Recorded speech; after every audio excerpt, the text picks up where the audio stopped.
आज हम देखने वाले हैं सामान्य हिंदी पेपर कक्षा 11। तो यहाँ पर देखिए दोस्तों, आप लोगों ने काफ़ी सारे पेपर देखे होंगे या ऐसी वीडियो देखी होंगी जिसमें आपको अलग अलग प्रकार से मोस्ट इंपोर्टेंट क्वेश्चन बताए गए होंगे। लेकिन दोस्तों यहाँ पर आज हम पेपर देखने वाले हैं जिसमें आपके कुछ पेपर में क्वेश्चन सेम आते हैं, वो भी हम देखेंगे। बाकी दोस्तों इसके लिए एक पूरी डिटेल में वीडियो आने वाली है जिसमें मैं आपके सभी most important question with solution के बताऊंगा। तो यहाँ पर देखिए, सबसे पहले हम क्वेश्चन देख लेते हैं कौन से क्वेश्चन आपके लिए लगातार बोर्ड परीक्षा में पूछे जाते हैं। और यहाँ पर देखिए, यहाँ आपके प्रश्न आपका एक में क्या दिया है कि हिंदी गद्य साहित्य के इतिहास पर आधारित निम्नलिखित प्रश्नों के उत्तर सही विकल्प चुनकर लिखिए। यहाँ पर दोस्तों आपको ऑप्शन दे रखे हैं, तो जो दोस्तों आपको ऑप्शन सही लगे आप उसे कर लीजिए। यहाँ पर आप देखेंगे कि रानी केतकी की कहानी के लेखक हैं, तो यहाँ पर कौन है? लल्लू लाल। नीचे देखिए खा में क्या दिया, हिंदी गद्य साहित्य का जनक माना जाता है। तो दोस्तों किसे मानते हैं वो आपको यहाँ पर बताना है। तो आपको बताना है कि किस विधा की रचना है। यहाँ देखिए गोरा बादल की कथा के लेखक के हैं? जेठमल।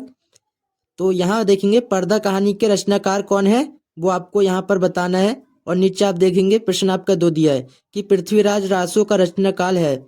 यहाँ पर ग देखिए महाकवि भूषण की रचना है, छायावादी कवि है। और नीचे हिंदी साहित्य का स्वर्णकाल है। तो ये दोस्तों आपको ऑप्शन में प्रश्न दिए हैं। अब नीचे आप यहाँ देखेंगे निम्नलिखित में से किसी एक गद्यांश को पढ़कर नीचे लिखे प्रश्नों के उत्तर अपनी उत्तर पुस्तिका में लिखिए। तो दोस्तों यहाँ पर देखेंगे आप, ये आपका गद्यांश दिया है, यहाँ आपके ये प्रश्न दिए हैं। तो इसमें दोस्तों आप क्या करेंगे, जो आपका एक प्रश्न होगा वो आपका 2 नंबर का होगा और 5 प्रश्न आपको दिए हैं। तो दोस्तों आपको पांचों के हल करने हैं। अगर आपको कुछ भी नहीं आता है तो यहाँ पर आप ये जो प्रश्न देखेंगे इसको और इसको छोड़कर, यहाँ पर दोस्तों आपको इसके गद्यांश के पाठक के लेखक का नाम नहीं पता है और यहाँ पर दोस्तों आप रेखांकित अंश की व्याख्या भी नहीं कर सकते हैं। तो नीचे आपको जो प्रश्न दिए होंगे ये वाले, तो इसके आंसर आपको इसी में से देख के लिख देने। तो यहाँ पर आपको 6 नंबर मिल जाएंगे। अगर दोस्तों आप इसको याद कर सकते हैं तो अच्छा है आपके लिए, यहाँ से भी आपके 4 नंबर बढ़ेंगे। तो आगे हम इसी प्रकार और भी देख लेते हैं क्या प्रश्न आपको दिए हैं। यहाँ पर देखिए दोस्तों, आपको जो प्रश्न 5 दिया था उसमें यहाँ पर ये दिया है किसी कर कमलनिया आनंदित हुई। तो यहाँ पर आपको ये बताना है। अगर दोस्तों आपको उसमें से इसके उत्तर नहीं मिल पाते हैं, लेकिन यहाँ पर देखिए अथवा में भी आपको दिया है, तो आप लोग इसे भी कर सकते हैं।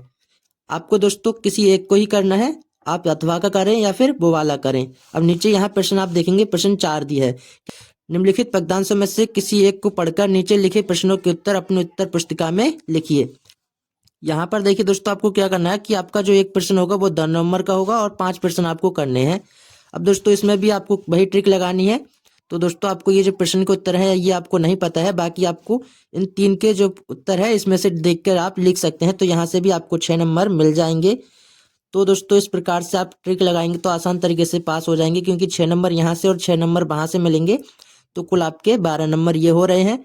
बाकी आप देखेंगे कि इसमें हिंदी व्याकरण में से भी आप बहुत कुछ कर लेंगे, तो आप यहाँ पर आसान तरीके से पास हो जाएंगे। 33 नंबर आपको पास होने के लिए चाहिए। यहाँ पर आप लोग यहाँ देखेंगे ये जो दिया है नीचे आप अथवा का है दोस्तों, ये आप इसे करना चाहें तो इसे कर सकते हैं। बाकी हम देखते हैं अपने आगे प्रश्न क्या दिए हैं। अब यहाँ पर देखिए दोस्तों, आपका जो प्रश्न 5 दिया है उसमें क्या कहा है कि निम्नलिखित में से किसी एक लेखक का साहित्य परिचय देते हुए उनकी रचनाओं का लिखिए। तो दोस्तों इसमें रचना भी लिखनी है आपको और यहाँ पर आपको 3 ऑप्शन दिए हैं, तो इसमें से दोस्तों किसी एक को करना है। यहाँ पर आप देखेंगे भारतेंदु हरिश्चंद्र, ये आपके लिए मोस्ट इंपोर्टेंट है। और यहाँ सरदार पूर्ण सिंह, ये भी आपके लिए इंपोर्टेंट है। बाकी यहाँ पर देखेंगे डॉक्टर संपूर्णानंद, तो यहाँ पर दोस्तों ये आपके लिए इतना इंपॉर्टेंट नहीं है। तो ये दोस्तों आपको बहुत ज़्यादा रिपीट हुए हैं।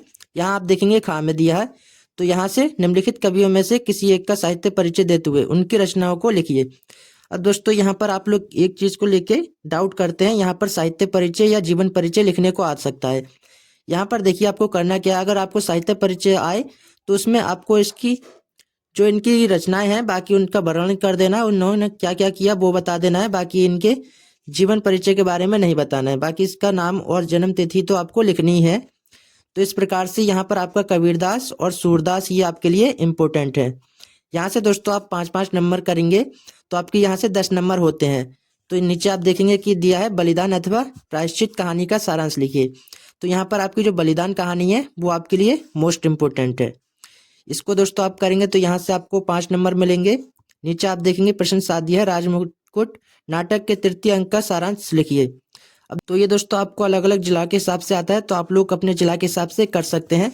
अथवा मैं आपको ये यहाँ पर ये दिया है तो आप इसे कर सकते हैं कि देखिए, राजमुकुट नाटक के आधार पर महाराणा प्रताप का चरित्र चित्रण लिखिए। तो आप लोग दोस्तों इसको भी कर सकते हैं, ये आपको 5 नंबर में दिया है। अब यहाँ देखेंगे कि दिए गए संस्कृत गद्यांशों में से किसी एक का संदर्भ सहित हिंदी में अनुवाद कीजिए।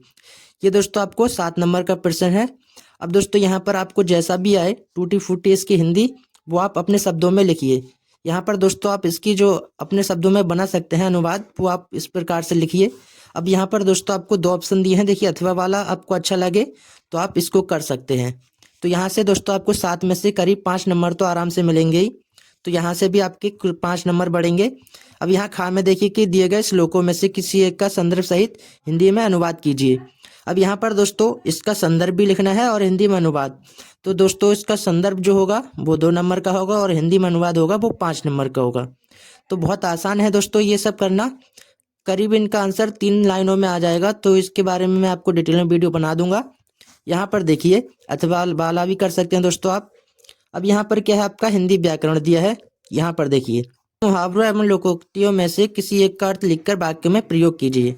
यहाँ पर दोस्तों आपको 3 नंबर दिए हैं। देखिए आपका यहाँ पर क्या दिया है कि एक अनार 100 बीमार, ईद का चांद होना, अधजल गगरी छलकत जाए। अब दोस्तों यहाँ पर ईद का चांद होना या दोस्तों काफी दिनों से दिखाई न देना, तो इस प्रकार से आप लोग बता सकते हैं कि राम जो है वो ईद का चांद हो गया है और काफी दिनों से दिखाई नहीं दिया। तो इस प्रकार से आपको वाक्य में प्रयोग कर देना है। अब नीचे आप देखेंगे कि आपका 10 में का दिया है कि निम्नलिखित शब्दों के संधि विच्छेद के सही विकल्प चयन कीजिए।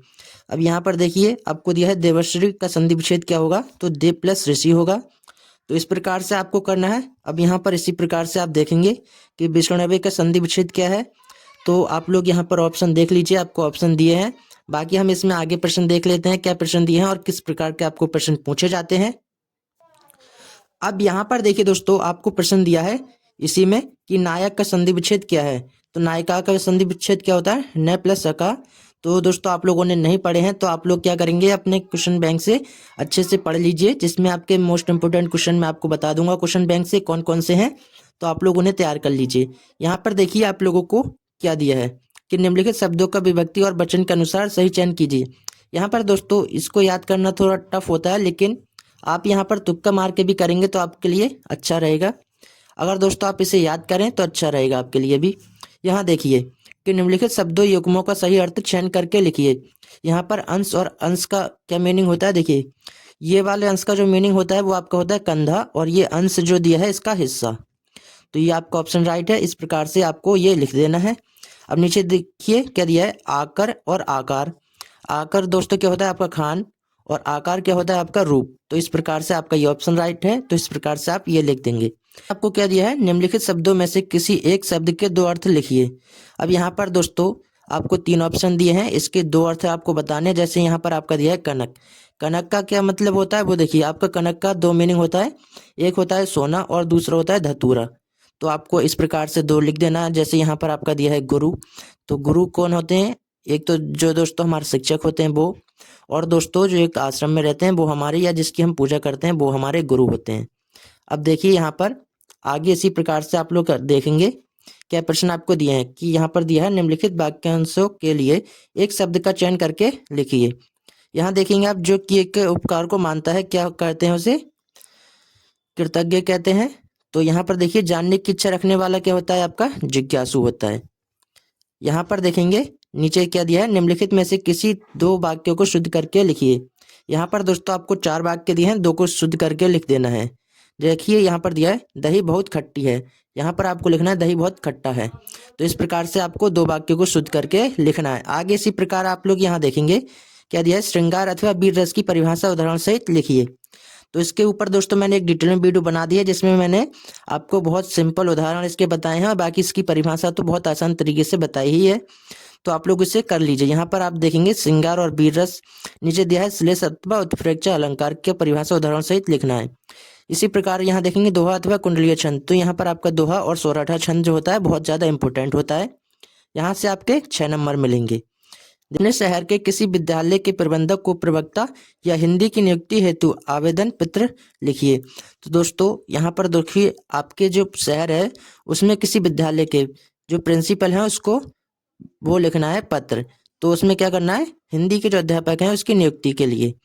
तो देखिए आप लोग इसी प्रकार नीचे प्रश्न देखेंगे कि अपने मोहल्ले में मच्छरों के प्रकोप से डेंगू अथवा मलेरिया फैलने की संभावना व्यक्त करते हुए नगर स्वास्थ्य अधिकारी को पत्र लिखिए।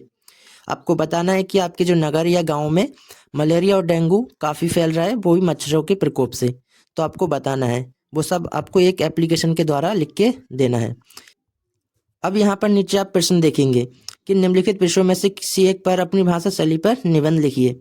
तो दोस्तों आपको जो निबंध लिखना है किस प्रकार से लिखना है वो देखिए, आप यहाँ पर 4 ऑप्शन देखेंगे, किसी एक पर आपको लिखना है।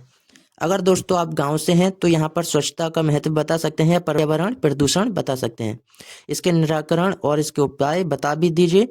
बाकी यहाँ पर सबसे ज़्यादा इम्पोर्टेंट है आपके लिए पर्यावरण प्रदूषण। इसे दोस्तों आसान तरीके से आप लोग याद भी कर सकते हैं, बाकी ये आपके लिए अच्छा है। और दोस्तों इसको जब भी लिखें टॉपिक बना बना के लिखें छोटे छोटे, तो उससे आपके लिए अच्छा रहेगा। जो एग्जामिनर होते हैं उनको देखने में भी अच्छा लगेगा। तो आपको यहाँ से 9 में से दोस्तों करीब 7 नंबर तो आपको आसान तरीके से मिल ही जाएंगे। तो दोस्तों आप लोगों ने देख लिया होगा पेपर किस प्रकार का आता है। दोस्तों आपके लिए 2024 हिंदी पेपर के लिए आने वाली है वीडियो बहुत जल्द। तो उसमें मैं आपके सभी सॉल्यूशन सहित बताऊंगा, वो मोस्ट इंपोर्टेंट क्वेश्चन जो लगातार बोर्ड परीक्षा में पूछे जाते हैं। अगर दोस्तों आप वो वीडियो को तैयार कर लीजिए तो आपके कितने 95 नंबर आसान तरीके से मिल जाएंगे। तो दोस्तों वीडियो को ज़्यादा से ज़्यादा शेयर कीजिए अपने सभी दोस्तों में, और आप नए हैं तो हमारे चैनल को सब्सक्राइब जरूर कीजिए। तो मिलते हैं आपसे ऐसे नए वीडियो के साथ, तब तक के लिए जय हिंद।